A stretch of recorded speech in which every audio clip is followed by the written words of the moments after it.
O fetiță cu ochii mari și pași timizi a pășit pentru prima dată în sala tronului, ținând strâns la piept o păpușă veche, cusută de mâinile mamei ei. Castelul regelui Alfa era rece, impunător, plin de umbre și ecouri. Oamenii spuneau că el nu avea inimă, că era făcut din piatră și tăcere. Dar în ziua aceea, liniștea lui a fost spartă de o voce subțire și tremurată. De ce e poza mamei mele în castel? Întrebarea a căzut ca un fulger. Curtenii au încremenit. Gărzile s-au privit neliniștite. Regele Alfa, temut de toți, s-a ridicat lent de pe tron. Privirea lui aspră a căutat chipul fetiței. În mâinile ei mici tremura o fotografie veche. Aceeași fotografie care atârna de ani întregi pe peretele secret din aripa estică a castelului. Cine ești tu? A întrebat el, cu o voce mai stinsă decât și-ar fi dorit. Mă cheamă Amalia. Mama mea se numea Eliza. A murit anul trecut, dar poza asta era mereu la noi acasă. Și acum e și aici. Regele a simțit cum trecutul, pe care îl îngropase sub armuri și decizii crude, se ridică din nou. Eliza. Numele acela era rana lui nevindecată. Femeia care plecase fără să-i spună că purta în pântece o parte din el, femeia pe care o iubise înainte să devină rege Alfa. Înainte să aleagă puterea în locul iubirii. Fetița a făcut un pas înainte. Mama spunea că tatăl meu e un om puternic, dar că într-o zi o să învețe să iubească. Cuvintele au străpuns zidurile sufletului său. Puterea lui nu îl pregătise pentru asta. Nici o bătălie, nici o alianță, nici o victorie nu îl învățase cum să răspundă unei copile care căuta adevărul. El a coborât treptele tronului. Pentru prima dată, supușii lui l-au văzut ezitând. Eliza, nu mi-a spus niciodată. Nu voia să vă distrugă viața, a șoptit fetița. Spunea că un rege nu poate fi tată. Sala a devenit prea mică pentru durerea care plutea în aer. Regele Alfa s-a apropiat și a îngenunchiat în fața Amaliei. Un gest pe care nimeni nu îl credea posibil. O lacrimă i-a brăzdat obrazul. Am greșit, a spus el, pentru prima dată nu ca rege, ci ca om. Am ales coroana și am pierdut tot. Fetița și-a ridicat mâna mică și i-a atins obrazul. Nu e prea târziu. În acel moment, totul s-a schimbat. Nu pentru regat, nu pentru politică, ci pentru o inimă împietrită care a învățat să bată din nou. În zilele care au urmat, portretul Elizei a fost mutat din aripa secretă în sala mare, la vedere. Regele a declarat 3 zile de lumină în memoria ei. Dar adevărata schimbare nu a fost ceremonia. A fost faptul că Amalia a început să alerge pe coridoarele castelului, iar râsul ei a înlocuit ecoul pașilor militari. Regele Alfa nu mai stătea singur la masa lungă de piatră. În fiecare seară, asculta povești despre școală, despre vise și despre cum mama ei iubea florile albe. A plantat o grădină întreagă în memoria Elizei. Într-o noapte, privind cerul de pe balcon, Amalia l-a întrebat: Tati, regii pot fi și fericiți. El a zâmbit, un zâmbet rar, sincer. Da. Când învață că iubirea e mai puternică decât frica. Dacă această poveste ți-a atins inima, abonează-te acum la canal și fă parte din comunitatea noastră. Aici spunem povești care vindecă, care aduc speranță și care ne amintesc că niciodată nu e prea târziu să alegi iubirea. Pentru că uneori, o singură întrebare rostită de un copil poate schimba un rege și poate schimba o lume întreagă. Anii de fier ai regelui Alfa au început să se topească în prezența unui copil care nu știa nimic despre frică, dar știa totul despre dor. Amalia nu îl vedea ca pe un conducător temut. Îl vedea ca pe un bărbat care avea nevoie să învețe să fie tată. Într-o dimineață, ea a intrat în sala Consiliului exact când miniștrii discutau despre pedepse și taxe. Regele vorbea rece, calculat. Dar când a văzut-o în ușă, cu o coroniță din flori albe pe cap, vocea i s-a schimbat. Tati, de ce oamenii din sat plâng? A întrebat ea simplu. Întrebarea a fost mai puternică decât orice acuzație. Pentru prima dată, el a cerut rapoarte reale, nu doar cifre. A aflat despre foamete, despre case pierdute, despre copii fără părinți. A înțeles că în timp ce își apăra tronul, își pierdea poporul. În acea seară, Amalia i-a arătat o scrisoare veche a mamei ei. Scrisă cu cerneală palidă, dar cu o iubire clară. Dacă într-o zi vei citi asta, scria Eliza, amintește-ți că puterea fără compasiune e doar singurătate. Regele a ținut hârtia la piept. Pentru prima dată, nu s-a rușinat de lacrimile lui. A doua zi, A convocat întregul regat în Piața Mare. Oamenii au venit temători, pregătiți pentru noi legi aspre. Dar regele Alfa a apărut fără armură, fără sabie, doar cu fiica lui de mână. Am condus cu frică, a spus el, de astăzi voi conduce cu responsabilitate. Nici o coroană nu valorează mai mult decât viața unui copil. A anulat taxe, a deschis hambarele regale, a trimis ajutoare în satele uitate. Unii l-au privit cu neîncredere, alții i-au plâns. Schimbarea nu era doar politică, era umană. În nopțile liniștite, Amalia îl întreba despre trecut, despre cum a cunoscut-o pe mama ei.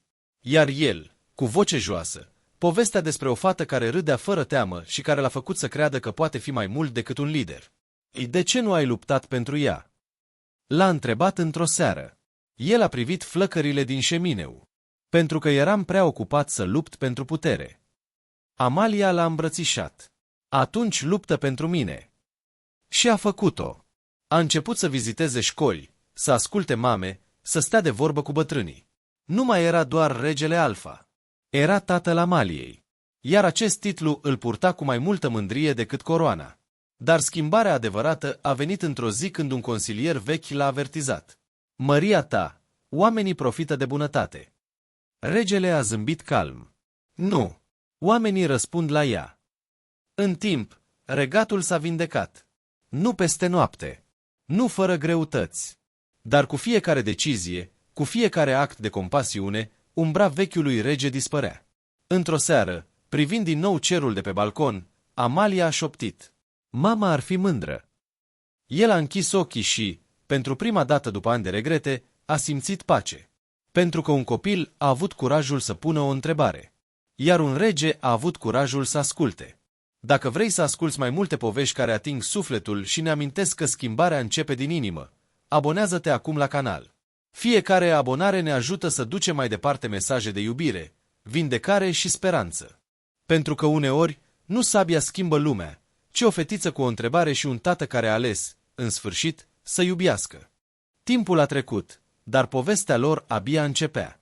Într-o dimineață rece de toamnă, când frunzele aurii acopereau curtea castelului, Amalia a găsit un cufăr vechi în camera unde fusese mutat portretul mamei sale. Era încuiat. Regele Alfa a recunoscut imediat sigiliul. Era al Elizei. Cu mâinile tremurânde, l-a deschis. Înăuntru erau scrisori. 10 de scrisori pe care ea nu le trimisese niciodată. Toate adresate lui.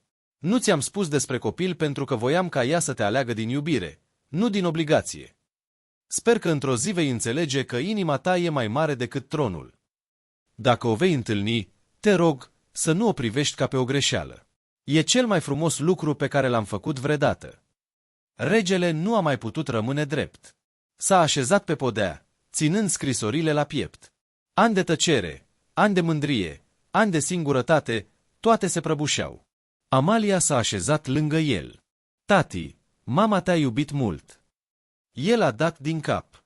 Și eu am iubit-o, dar nu am știut cum să lupt pentru iubire.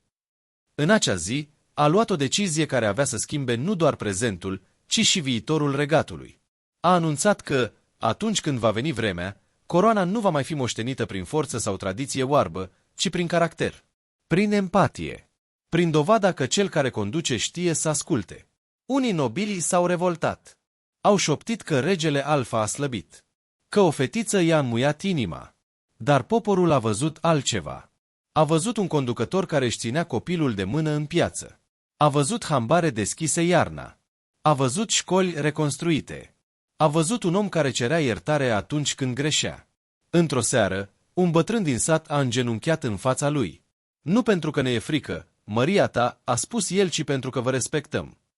Regele Alfa a simțit atunci că, pentru prima dată, tronul nu mai era o povară. Era o responsabilitate împărtășită. Ani mai târziu, când Amalia a crescut, a devenit lumina regatului. Nu prin autoritate, ci prin bunătate. Oamenii spuneau că avea ochii mamei și inima tatălui, dar vindecată. Într-o noapte liniștită, stând din nou pe balconul unde totul începuse să se schimbe, Amalia l-a întrebat: dacă aș fi intrat atunci în sala tronului și nu te-aș fi întrebat nimic, ce s-ar fi întâmplat? El a privit stelele mult timp înainte să răspundă: aș fi rămas rege, dar nu aș fi devenit niciodată tată. Ea i-a zâmbit. Atunci cred că am fost curajoasă. Nu, a spus el încet. Ai fost salvarea mea. Și poate asta e adevărata lecție a poveștilor. Uneori, cei mai puternici oameni nu sunt cei care conduc armate, ci cei care au curajul să spună adevărul, chiar și cu voce tremurată. Dacă această continuare ți-a atins sufletul, rămâi alături de noi. Abonează-te și activează notificările pentru a nu pierde povești care ne amintesc că iubirea poate transforma chiar și cele mai împietrite inimii. Pentru că fiecare dintre noi poate fi, într-o zi, întrebarea care schimbă destinul cuiva. Au trecut mulți ani, iar regatul care odinioară trăia în umbra fricii devenise un loc al speranței. Dar viața nu încetează niciodată să testeze inimile care au învățat să iubească. Într-o iarnă grea, o boală necunoscută a început să se răspândească prin sate. Frica s-a întors, ca un ecou al trecutului. Consilierii au cerut închiderea porților, izolarea celor bolnavi, pedepse pentru cei care nu respectau ordinele. Regele Alfa a simțit cum vechiul lui instinct, cel rece și autoritar, încerca să revină. Era mai simplu să comanzi decât să înțelegi. Mai ușor să impui decât să asculți. Dar în acea noapte, Amalia, acum o tânără puternică, a intrat în sala hărților unde el analiza situația. "Ți-e frică?" L-a întrebat ea direct. El nu a mințit. "Da." "Și lor le e frică," a spus ea bâlând. "Dar diferența dintre tine și ei este că tu poți alege cum reacționezi." Cuvintele ei au fost ancora lui. A doua zi, în loc să închidă porțile, le-a deschis pentru vindecători. A transformat aripa regală în loc de îngrijire pentru cei bolnavi. A stat printre oameni, fără mantie, fără gardă apropiată. Când un consilier l-a avertizat că își riscă viața, el a răspuns: "Un rege care se salvează pe sine și își abandonează poporul nu merită nici viața, nici coroana." Zilele au fost lungi, nopțile și mai grele. Dar prezența lui i-a schimbat ceva profund. Oamenii nu mai erau doar supuși. Erau o comunitate. Într-o după-amiază, o fetiță bolnavă i-a prins mâna și l-a întrebat: "Tu ești regele cel rău din povești?" El a zâmbit trist. "Am fost." "Acum nu mai ești," a spus ea simplu. Când, în cele din urmă, boala a fost învinsă, regatul nu doar că supraviețuise, devenise mai unit ca niciodată. În acea primăvară, sub cireși înfloriți plantați în memoria Elizei, regele Alfa și Amalia au organizat o adunare. Nu pentru a anunța legi, ci pentru a asculta. Oameni de toate vârstele au vorbit despre nevoi, despre visuri, despre fricii. Iar el a ascultat. Fără grabă, fără mândrie. Spre final, Amalia s-a ridicat și a spus: "Acum mulți ani, am pus o întrebare care a schimbat viața mea și a tatălui meu. Astăzi vreau să vă pun vouă una. Ce fel de lume vrem să lăsăm copiilor noștri?" Tăcerea care a urmat nu a fost de teamă. A fost de reflecție. Regele Alfa a privit mulțimea și a înțeles că adevărata lui moștenire nu erau zidurile castelului sau bogățiile adunate. Era schimbarea pe care o acceptase în propria inimă. Într-o seară târzie, simțind că anii își spun cuvântul, el a chemat-o pe Amalia aproape. "Nu ți-am lăsat doar un regat," i-a spus. "Ți-am lăsat greșelile mele, ca să nu le repeți." Ea i-a strâns mâna. "Mi-ai lăsat ceva mai valoros. Curajul de a te schimba." Când, peste timp, regele Alfa a închis ochii pentru ultima dată, nu a fost plâns ca un tiran. A fost jelit ca un om care a avut puterea rară de a-și înfrunta propriul trecut. Iar Amalia, devenită regină, nu a purtat coroana ca pe un simbol al autorității, ci ca pe o promisiune. Promisiunea că niciodată nu va ignora o întrebare rostită cu sinceritate. Și poate că asta este adevărata esența poveștii. Nu suntem definiți de greșelile noastre, ci de momentul în care alegem să le corectăm. Dacă ai ajuns până aici, înseamnă că inima ta rezonează cu aceste lecții. Abonează-te acum și rămâi alături de noi pentru mai multe povești care inspiră, emoționează și ne amintesc că schimbarea începe cu o singură întrebare spusă la momentul potrivit. Pentru că uneori, destinul unui regat începe cu vocea unei fetițe care întreabă: "De ce?" Anii au trecut, iar domnia Amaliei a devenit cunoscută drept epoca luminii. Nu pentru că nu ar fi existat greutăți, ci pentru că oamenii învățaseră să le înfrunte împreună. Dar într-o zi, un străin a apărut la porțile castelului. Un bărbat cu privire aspră, însoțit de câțiva susținători nemulțumiți. El susținea că vechiul rege Alfa fusese slab în ultimii ani și că regatul pierduse din forță. Că mila nu construiește imperii. Cuvintele lui au început să sădească îndoială în inimile unora. Amalia a fost sfătuită să-l închidă, să-l reducă la tăcere, să arate putere. Pentru o clipă a simțit umbra trecutului tatălui ei. Ar fi fost atât de ușor. Dar și-a amintit de o fetiță care intrase odinioară într-o sală a tronului și pusese o întrebare. Așa că l-a invitat pe acel bărbat în piața centrală, în fața tuturor. Spune-ți-ne mulțumirea, i-a zis calm. El a vorbit despre frică, despre vecini puternici, despre cum bunătatea e interpretată ca slăbiciune. După ce a terminat, Amalia a răspuns. Tatăl meu a condus prin frică și a pierdut iubirea. Apoi a condus prin compasiune și a câștigat respectul. Eu nu voi alege între forță și inimă. Le voi avea pe amândouă. Și în loc să-l pedepsească, i-a oferit un loc în consiliu. Nu ca să fie de acord cu ea, ci ca să aducă perspective diferite. Gestul acela a dezarmat mai mult decât orice armată. În acea noapte, Amalia a mers singură în vechea sală a tronului. Portretul mamei sale și al tatălui ei atârna acum unul lângă altul. Ați fi mândri, a șoptit ea. Vântul a mișcat ușor perdelele, iar pentru o clipă a simțit aceeași căldură pe care o simțise când era copil, ținând mâna unui rege care învățase prea târziu cât de important e să iubești, dar nu prea târziu pentru a se schimba. A doua zi a vizitat școlile regatului. Le-a spus copiilor povestea unei fetițe care nu s-a temut să întrebe. Schimbarea nu începe cu sabia, le-a spus ea. Începe cu curajul de a vorbi și cu smerenia de a asculta. Un băiețel a ridicat mâna. Și dacă nimeni nu ne ascultă? Amalia a zâmbit. Atunci continuați să întrebați.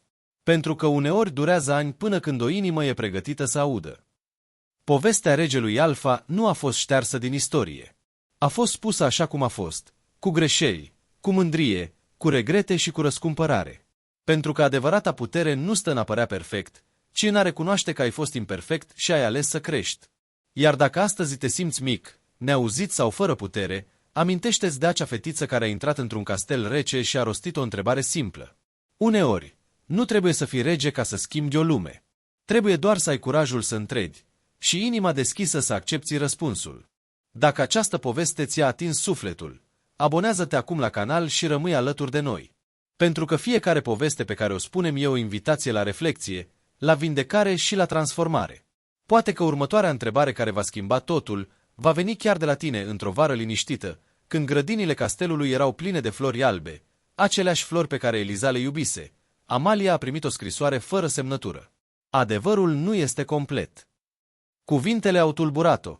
Credea că știe totul despre trecutul părinților ei. Despre iubirea lor, despre despărțire, despre regrete. Dar scrisoarea vorbea despre o alegere pe care mama ei o făcuse în tăcere. A căutat în arhivele vechi ale regatului și a descoperit un document ascuns. Cu ani înainte, Eliza refuzase o alianță bogată pentru a proteja reputația tânărului care avea să devină regele Alfa. Acceptase să plece pentru ca el să nu fie forțat să renunțe la tron. Nu fusese doar o poveste de orgoliu. Fusese un sacrificiu. Amalia a simțit cum inima îi se strânge. Tatăl ei trăise cu vina că a ales coroana în locul iubirii. Dar adevărul era mai complex. Mama ei alesese să-l protejeze, chiar și de ea însăși. În acea noapte, Amalia a mers din nou în sala portretelor. Nu a fost doar greșeala lui, nu-i așa? A șoptit către chipul mamei sale. A înțeles atunci ceva profund. Iubirea adevărată nu este despre posesie, ci despre dorința de a-l vedea pe celălalt împlinit, chiar și de la distanță. A doua zi, a convocat Consiliul și a anunțat crearea unei legi noi, o lege care proteja dreptul fiecărei persoane de a-și alege destinul, indiferent de presiuni politice sau familiale. Nimeni nu va mai fi forțat să-și sacrifice inima pentru ambițiile altora, a declarat ea. Oamenii au simțit că această lege nu era doar politică. Era personală. Era o vindecare care traversa generațiile. Într-o seară, privind apusul, Amalia a rostit cu voce tare. Tată, ai crezut că ai pierdut iubirea vieții tale. Dar ea te-a iubit până la capăt. Și eu sunt dovada. Vântul cald i-a mângâiat chipul, ca o binecuvântare tăcută. Și poate că asta este ultimul adevăr al acestei povești. Uneori credem că totul s-a frânt din cauza unei alegeri greșite. Dar viața este mai adâncă. Iubirea este mai tăcută. Sacrificiile sunt uneori invizibile. Important este ce facem cu adevărul atunci când îl descoperim. Îl folosim pentru a ne învinovăți sau pentru a construi ceva mai bun? Amalia a ales să construiască, iar regatul ei a devenit un loc unde întrebările nu erau pedepsite, unde greșelile nu erau condamnări pe viață și unde iubirea nu mai era văzută ca slăbiciune. Dacă ai simțit emoție urmărind această călătorie de la frică la iubire, de la mândrie la vindecare, abonează-te acum și rămâi alături de noi. Pentru că fiecare poveste pe care o spunem este o oglindă, iar în ea, poate, îți vei regăsi propriul drum. Pentru că uneori, tot ce trebuie să facem pentru a schimba destinul este să avem curajul să iubim mai mult decât ne este teamă. Anii au transformat povestea lor într-o legendă spusă la focurile din sate. Dar pentru Amalia nu era legendă. Era moștenire vie. Într-o dimineață, un grup de copii dintr-un ținut îndepărtat a venit la castel. Printre ei era o fetiță cu privire hotărâtă, care nu părea impresionată de zidurile înalte sau de coroana regală. Când i-a venit rândul să vorbească, a spus direct: Majestate, tatăl meu spune că regii se schimbă doar când le e convenabil. Cum știm că dumneavoastră nu veți deveni ca cei din trecut? Curtenii au murmurat revoltați. Întrebarea era îndrăzneață, aproape jignitoare, dar Amalia a zâmbit. Pentru că, în ochii acelei fetițe, s-a văzut pe sine cu ani în urmă. Nu aveți cum să știți, a răspuns ea sincer. Singurul lucru pe care îl pot face este să vă las să mă întrebați din nou și din nou. Și să răspund, chiar și atunci când întrebările dor. Tăcerea care a urmat a fost plină de respect. În acea seară, Amalia a scris o scrisoare pe care a așezat-o în același cufăr unde găsise cândva scrisorile mamei sale. Pentru cel sau cea care va purta coroana după mine, începea ea. Dacă vreodată vei simți că puterea te face mai mare decât oamenii pe care îi conduci, amintește-ți de o fetiță care a întrebat de ce fotografia mamei ei era în castel. Și amintește-ți că răspunsul la acea întrebare a schimbat un rege. Nu știa cine va citi scrisoarea, dar știa că istoria nu trebuie ascunsă. Trebuie transmisă. Anii au adus noi provocări, noi decizii, noi momente de îndoială. Amalia nu a fost perfectă. A greșit. A învățat. A cerut iertare atunci când a fost nevoie. Și de fiecare dată când simțea povara coroanei prea grea, mergea în grădina cu flori albe, închidea ochii și-și amintea de mâna caldă a tatălui ei în ziua în care a ales să îngenuncheze în fața unui copil. Pentru că acela a fost momentul în care puterea a fost redefinită. La bătrânețe, privind generații noi crescând într-un regat mai bâlând, Amalia a înțeles ceva simplu și profund. Schimbarea nu este un eveniment. Este o alegere repetată. Iar iubirea nu este un sentiment trecător. Este o decizie zilnică. În ultima ei apariție în piața centrală, a spus doar atât. Nu vă temeți să întrebați. Nu vă temeți să simțiți. Și nu vă temeți să vă schimbați. Pentru că inimile care se deschid pot transforma chiar și cele mai reci ziduri. Și astfel, povestea care a început cu o întrebare timidă a devenit o lecție pentru generații. Dacă ai fost alături de noi până la capăt, înseamnă că și tu crezi în puterea transformării. Abonează-te acum și rămâi parte din această comunitate unde spunem povești care ating sufletul și ne amintesc că, indiferent cât de rece pare lumea, o inimă deschisă o poate încălzi. Poate că astăzi nu porți o coroană, dar cu siguranță porți o inimă. Și asta este suficient pentru a începe schimbarea. După mulți ani de domnie, când părul Amaliei devenise argintiu și pașii ei mai liniștiți, regatul era stabil, dar lumea din jur se schimba. Ținuturi noi se ridicau, alianțe se rupeau, iar zvonurile despre un conducător ambițios din nord începeau să provoace neliniște. Consiliul i-a cerut să pregătească armata. Istoria ne arată că pacea atrage atacuri, au spus ei. Amalia a privit hărțile în tăcere. Știa că uneori forța este necesară, dar știa și cât de ușor frica poate transforma un lider într-o versiune a trecutului pe care a jurat că nu o va repeta. În acea noapte, a mers din nou în grădina cu flori albe. A îngenunchiat lângă cel mai vechi copac, plantat de tatăl ei în memoria Elizei. Ce ar trebui să fac? A șoptit. Nu a primit un răspuns din cer, dar și-a amintit ceva ce tatăl ei spusese cândva. Nu reacționa din teamă. Răspunde din convingere. A doua zi, în loc să trimită soldați la graniță, a trimis o scrisoare conducătorului din nord. Nu una slabă, nu una supusă, ci una fermă și clară. Nu căutăm conflict, dar nu ne temem de el dacă doriți putere, construiți-o prin prosperitate. Dacă doriți respect, demonstrați-le. Mulți au considerat gestul riscant. Dar răspunsul a venit după câteva săptămâni. Conducătorul din nord a acceptat o întâlnire. Când s-au întâlnit, nu au stat pe tronuri opuse. Au stat la aceeași masă. Au vorbit despre resurse, despre fricii, despre presiuni. Au descoperit că ambele regate se temeau de aceleași lucruri: instabilitate, foamete, pierdere. În loc de război, au semnat un pact de cooperare. Când Amalia s-a întors acasă, poporul a întâmpinat-o cu aplauze. Nu pentru că evitase un conflict prin slăbiciune, ci pentru că demonstrase că diplomația poate fi o formă superioară de curaj. În ultimii ei ani, a început să predea lecții tinerilor lideri. Nu despre strategii militare, ci despre echilibru. Forța fără inimă creează frică, le spunea. Inima fără forță creează haos. Înțelepciunea este să știi când să folosești fiecare. Într-o seară liniștită, stând pe același balcon unde tatăl ei învățase să fie tată, Amalia a simțit că viața ei a fost un cerc complet. Totul începuse cu o întrebare. O întrebare rostită de o fetiță care voia să înțeleagă de ce fotografia mamei ei era în castel. Și acel moment nu doar că a schimbat un rege. A schimbat generații. A schimbat mentalități. A redefinit puterea. Când, în cele din urmă, a închis ochii pentru ultima oară, nu a lăsat în urmă doar un regat puternic. A lăsat o cultură a ascultării. O tradiție a empatiei. O amintire vie că nimeni nu este condamnat să rămână prizonierul propriului trecut. Și poate că adevărata moștenire a acestei povești nu este despre regi sau coroane. Este despre tine. Despre întrebările pe care le eviți. Despre conversațiile pe care le amâni. Despre iertarea pe care o reții. Pentru că uneori, viața ta se poate schimba nu printr-un eveniment grandios, ci printr-o singură întrebare spusă la momentul potrivit. Dacă această călătorie te-a emoționat și ți-a adus lumină în suflet, abonează-te acum și rămâi alături de noi. Aici spunem povești care ne amintesc că schimbarea este posibilă, că iubirea este putere și că niciodată nu este prea târziu să alegi altfel. Poate că următoarea transformare începe chiar astăzi. După plecarea Amaliei, regatul nu a căzut în haos. Nu s-a frânt. Nu s-a întors la umbrele trecutului. Pentru că schimbarea pe care o începuse nu depindea de o singură persoană. Era plantată în inimile oamenilor.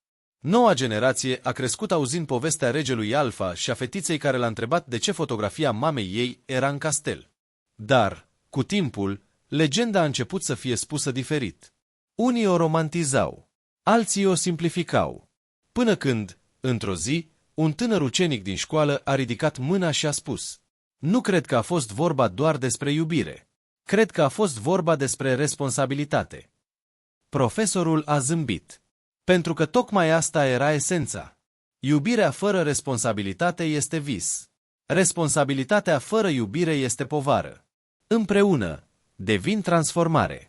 În sala mare a castelului, portretele nu au fost niciodată date jos.